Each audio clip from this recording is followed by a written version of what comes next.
মাঝখানে একদিন শরীর খারাপ ছিল বলে ব্লগ আপলোড করতে দেরি হলো আর কি। তো সকালবেলা চলে গেছিলাম পড়াতে।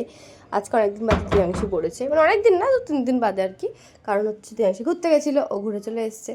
ওদের বাড়িতে গেলে তো কিছু না কিছু খেতে হবেই। তোর মা পাস্তা বানিয়েছিল, তারপর বাড়িতে এসে শুনুর চলে যাওয়ার কথা ছিল পরের দিন, বাট ও যায়নি, থাকবে এখনও কিছুদিন।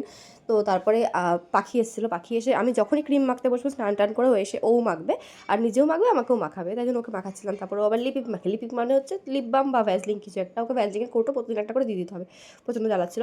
তারপর হঠাৎ আমরা ঘুমিয়েছিলাম, আমাকে ইতি বলছে কি যেখানে এই টাওয়ারে আগুন লেগে গেছে। বাজি ফাটছিল, আসলে ভোটে দাঁড়িয়েছে না, বাজি ফাটছে, আর ও বলছে আগুন লেগে গেছে। সবাই রীতিমতো পাগল হয়ে গেছিলাম। মা গেছিলো গিয়ে মেন সুইচ লাপাতে, তো সবাইকে মোটামুটি পাগল করে দিয়েছিল। আর এখন মানে প্রতিদিনই প্রায় এখন না প্রচুর ঘুম পায়, ঘুমটা আগে, তারপর খাইনি সেদিনকে আর। তো ঘুম থেকে উঠে 4:30 নাগাদ আমি খাচ্ছিলাম হচ্ছে গুজিয়া আর লাড্ডু। ও শুনে অবাক হয়ে গেছে যে এত কিছু হয়ে গেছে মাঝখানে, ও ঘুমিয়েছিল। তারপর সন্ধ্যাবেলা আমার মাই গাছে জল দেয়, বাট মা আজকে পুজো দিচ্ছিলো, ওকে গাছে জল দিতে, মানে ওকে দেয়নি, আমাকেই দিয়েছিল। জল ছিল না বলে আমি একটু দাঁড়িয়েছিলাম, আর সেই সুযোগে ও একেবারে সবাইকে ভিজিয়ে দিচ্ছিল। হচ্ছে জমশত্রু, এদিকে দেখো গায়ে জল দিয়ে ভেজাচ্ছে, বাট ওই কিন্তু মানে নিজের বাড়ির লোক, কিন্তু ওকেই ও এরকম করে আর কি শত্রুতা করে। ওই ওকে খাইয়ে দেয়, কিন্তু ওকেও এরকমভাবেই শত্রুতা করে। ও এত মারে, মানে এইটুকুনি এইটুকুনি হাত পা, কিন্তু ওর মারে সেই লাগে, মানে প্রচুর লাগে। মানে এত বড় বড় মানুষগুলোকে ছাড়াতে পারে না, মানে এত রসিয়ে কষিয়ে মারেও। আমার বোনের আজকে আমার মায়ের কোলে ওঠার শখ হয়েছিল, তো মা বসে বসে মায়ের কোলে উঠছিল আর কি।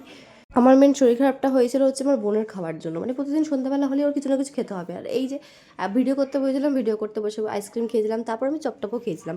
এই টুকটাক খেয়ে খেয়ে আমার পেটের অবস্থা একেবারে খারাপ হয়ে গেছিলো, আর বমি টমিও হচ্ছিলো। তো তারপর এইসব খেতে খেতে ভিডিও করেছিলাম। তারপর রাত্রেবেলা খেয়েছিলাম লুচি। আমরা ফুলকপি তরকারি খাই না, তাই জন্য মা লুচি বানিয়ে ফুলকপি তরকারিটা আর কি চালিয়ে দিয়েছিল। তো জিলাপিও খেয়েছিলাম, জিলাপি হচ্ছে আমার ফেভারিট। তারপর রাত্রেবেলা ফ্রেশ ট্রেশ হয়ে ঘুমিয়েছিলাম। তো আজকের ব্লগটা এইটুকুনি ছিল, বাই।